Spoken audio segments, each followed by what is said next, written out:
Goa airport అయితే చేరుకున్నాము. గోవా నుంచి హైదరాబాద్ వచ్చేస్తున్నాము. ఇదంతా గోవా ఎయిర్పోర్టు.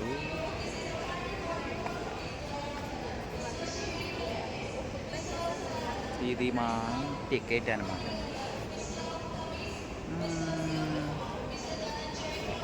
గోవాకి I am coming to Hyderabad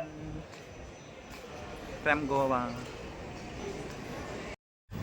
so ఇవి గోవా ఎయిర్పోర్ట్లో వాష్రూమ్స్ అనమాట. చాలా నీట్గా ఉన్నాయి అసలు.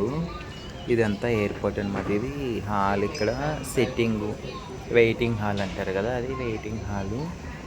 తక్కువ ఉన్నారు పబ్లిక్, ఎందుకంటే మేము ఎర్లీకి వచ్చాము. యాక్చువల్గా ఫ్లైట్స్ వచ్చేసి ఈవినింగ్ 4 తర్వాత ఎక్కువ ఫ్లైట్స్ స్టార్ట్ అనేది అవుతుంది. సో 4-5 ఓ క్లాక్కి ఫుల్ పబ్లిక్ వస్తారు. ఈ ఎయిర్పోర్ట్లో షాపింగ్ కూడా ఉంది, కానీ చాలా కాస్ట్. ఎవరు కొనరు నాకు తెలిసి. బయట 100 రూపాయలది, ఇక్కడేమో 1000 రూపాయలు చెప్తారు. గోవా ఎయిర్పోర్ట్ అయితే చిన్నదే, పెద్దది కాదు. హైదరాబాద్ అయితే శంషాబాద్ ఎయిర్పోర్ట్ చాలా పెద్దగా ఉంటుంది, కానీ గోవాలో ఎయిర్పోర్ట్ అంత ఉండదు, చిన్న ఎయిర్పోర్టు.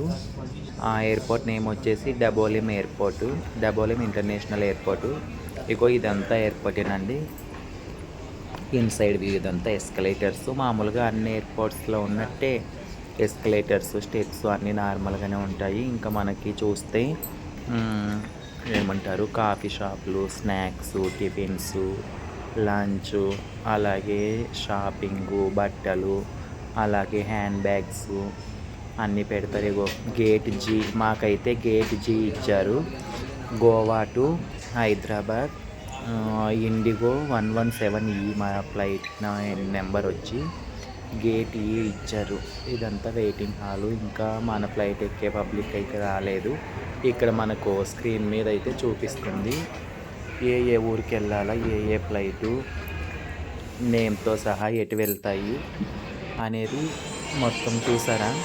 ఇప్పుడైతే ఫుల్ వెయిటింగ్ హాల్ మొత్తం ఫుల్ పబ్లిక్తో నిండిపోయింది. ఎందుకంటే ఫ్లైటింగ్స్ ల్యాండ్ అయ్యే టైమింగ్ వచ్చేసింది కాబట్టి, ఫ్లై అయ్యే టైమింగ్స్. సో పబ్లిక్ అంతా ఫుల్గా ఉన్నారు. ఎయిర్పోర్ట్ చిన్న ఎయిర్పోర్ట్ కాబట్టి మనమైతే బయలుదేరిపోతున్నాము. మనకైతే ఫ్లైట్ ఎక్కడానికి టైం అయితే అయిపోయింది. సో గేట్స్ ఓపెన్ అయినాయి, మనమైతే వెళ్ళిపోతున్నాము. అలా మెట్లు ఏం లేవు ఫ్లైట్లోకి వెళ్ళడానికి. మెట్లు ఎక్కేది దిగేది అసలు ఏముండదు. జస్ట్ అలా ఏమంటారు, ఫ్లోర్ మొత్తం ఉంటుంది, దాని మీద అలా దొల్లుకుంటూ ఫ్లైట్ లోపలికి వెళ్ళిపోవచ్చు. ఎక్కడో దిగుడు అయితే ఏముండదు, దొల్లుకుంటూ అలా సరదాగా ఫ్లైట్లోకి వెళ్ళిపోవచ్చు. అదిగోండి ఇండిగో మన ఫ్లైట్ అయితే వచ్చి ఆగిపోయింది. లగేజ్ మొత్తం ఫ్లైట్కి వేస్తున్నారు. ఫ్లైట్లోకి డైరెక్ట్గా డోర్ ఓపెన్ చేసి అదేదో పెట్టారు, దాని పేరు నాకు తెలియదు. ఫ్లైటు డోర్ క్లోజ్ అయ్యాక మళ్ళీ దాన్ని బయటికి తీసేస్తారు అనుకుంటా, ఏంటో.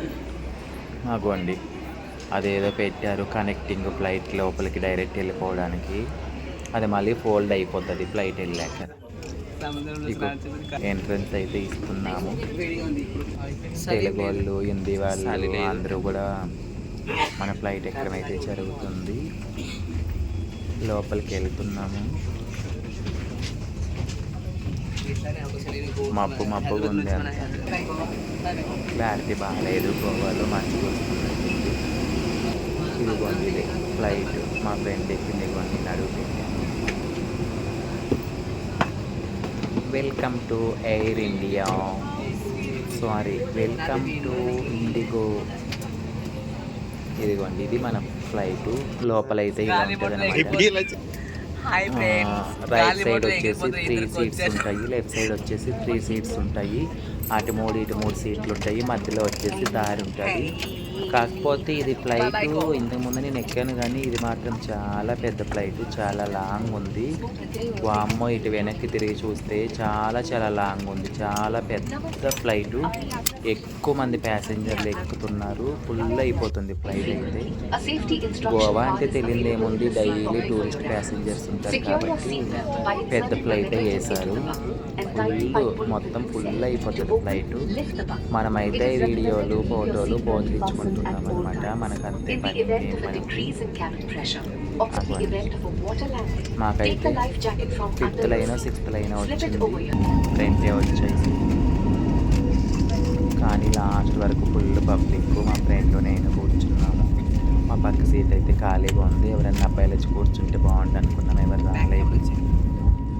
ఇదిగోండి చూడండి, ఫ్లైట్ అయితే టేకప్ అవుతుంది, రన్వే మీద వెళ్తుంది. అసలు ఒక బస్సు కాదు, ఒక కారు కాదు, అమ్మో ఒక రేంజ్లో పోతుంది. అగోండి ఎంత లాంగ్ ఉందో చూడండి, ఫుల్ అయిపోయింది ఫ్లైట్. ఇంతగానం జనాలు గోవా నుంచి హైదరాబాద్ పోతున్నారని నేనైతే ఎక్స్పెక్ట్ చేయలేదన్నమాట. చూడండి, చూసేసారా వచ్చేసింది. This is Shamshabad international airport. మన హైదరాబాద్ ఎయిర్పోర్ట్కి అయితే వచ్చేసాము. రన్వే మీదకి ల్యాండ్ అయిపోయింది. చూసారా ఎంత స్పీడ్లో వెళ్తుందో ఫ్లైట్ అసలు. అగోండి శంషాబాద్లో ఇండిగోలు, ఎయిర్ ఆసియా, ఎయిర్ ఇండియా, అలాగే ఇంకా ఫ్లైట్లు ఉన్నాయి.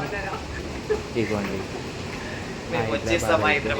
గోవా నుంచి హైదరాబాద్ వచ్చేసాము. నడుచుకుంటూ వస్తున్నాము. మన హైదరాబాద్కి వస్తే ఆనందమే కూడా ఫ్లైట్లో నుంచి బయటికి రావాలంటే మెట్లు ఎక్కి దిగేది ఏం లేదు, డైరెక్ట్ ఫ్లోర్ మీద నడుచుకుంటూ అలా సరదాగా వచ్చేయడమే. చూసారా, నేనైతే ఫోన్ పట్టుకొనే వస్తున్నాను. అసలు హైదరాబాద్ ఎయిర్పోర్ట్ అని. ఇగోండి Shamshabad airport international airport. Flight దిగేసి లోపలికి వచ్చాము. లోపలికి వెళ్ళి లగేజ్ కలెక్ట్ చేసుకోవాలి. మాకు వచ్చేసి టైర్ నెంబర్ 8 ఇచ్చారు లగేజ్ కౌంటరు. అక్కడికి వెళ్ళి లగేజ్ చూసుకోవాలి. ఇదంతా మన శంషాబాద్ ఎయిర్పోర్టు గ్రౌండ్ ఫ్లోర్ అనమాట. పెద్ద ఎయిర్పోర్టు, చాలా చాలా పెద్ద ఎయిర్పోర్టు. ఇదంతా గ్రౌండ్ ఫ్లోర్లో మేము దిగింది. సో గ్రౌండ్ ఫ్లోర్ నుంచి పైకి వెళ్ళి లగేజ్ తీసుకొని మళ్ళీ పైకి వెళ్తే బయట పార్కింగ్ అనేది ఉంటుంది. లగేజ్ దగ్గరికి వెళ్తున్నాం. ఎంత దూరం వెళ్ళాలో ఏమో లగేజ్. ఇది ఎస్కలేటర్, నడిచే వాళ్ళకి కష్టం లేకుండా దాని మీద నిలబడుకుంటే అలా అది తీసుకొని పోతుంది అన్నమాట. ఇగోండి దాని మీద నడుస్తున్న ఫోన్ చేతిలో, బ్యాగ్ చేతిలో పట్టుకొని ఫోన్ కల్లా చూసుకొని ఏడన్నా జారి కింద పడ్డాను అనుకో, ఏమన్నా ఉందా చెప్పండి. అందుకే భయపడుకుంటూ వెళ్ళిపోతున్నాను.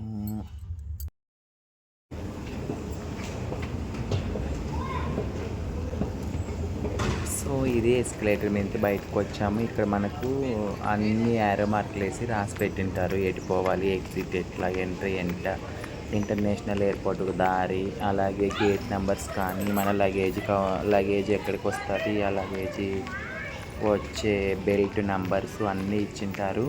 మాకైతే బెల్ట్ నెంబర్ 8 ఇచ్చారు. గోవా నుంచి హైదరాబాద్ వచ్చిన ఫ్లైట్కి ఇండిగోకి లగేజ్ కౌంటర్ వచ్చి బెల్ట్ నెంబర్ 8 ఇచ్చారు. 5 అయిపోయింది, 6 అయిపోయింది, 7 అయిపోయింది.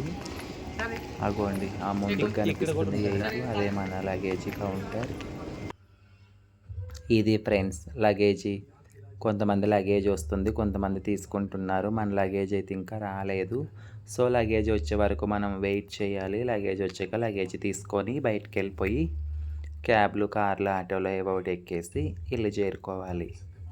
లగేజ్ రావడం మాకైతే చాలా లేట్ అయ్యింది. సో ఫ్రెండ్స్ లగేజ్ అయితే ఇదిగోండి ఇప్పుడే వచ్చింది, తీసుకొని ఇప్పుడే బయట వెళ్తున్నాను. 1/2 అవర్ పట్టింది లగేజ్ రావడానికి కూడా. సో ఫ్రెండ్స్ మేమైతే వెళ్ళేటప్పుడు ట్రైన్లో వెళ్ళాము, వచ్చేటప్పుడు గోవా నుంచి హైదరాబాద్కి ఫ్లైట్లో వచ్చేసాము. జస్ట్ 5000 రూపీస్ ఛార్జ్ పడింది ఒక్కొక్కరికి. సో 1 అవర్లో హైదరాబాద్ వచ్చేసాము. మీరైతే తప్పకుండా నా ఛానల్ సబ్స్క్రైబ్ చేసుకొని నాకు సపోర్ట్ చేయాలని మనస్ఫూర్తిగా కోరుకుంటున్నాను.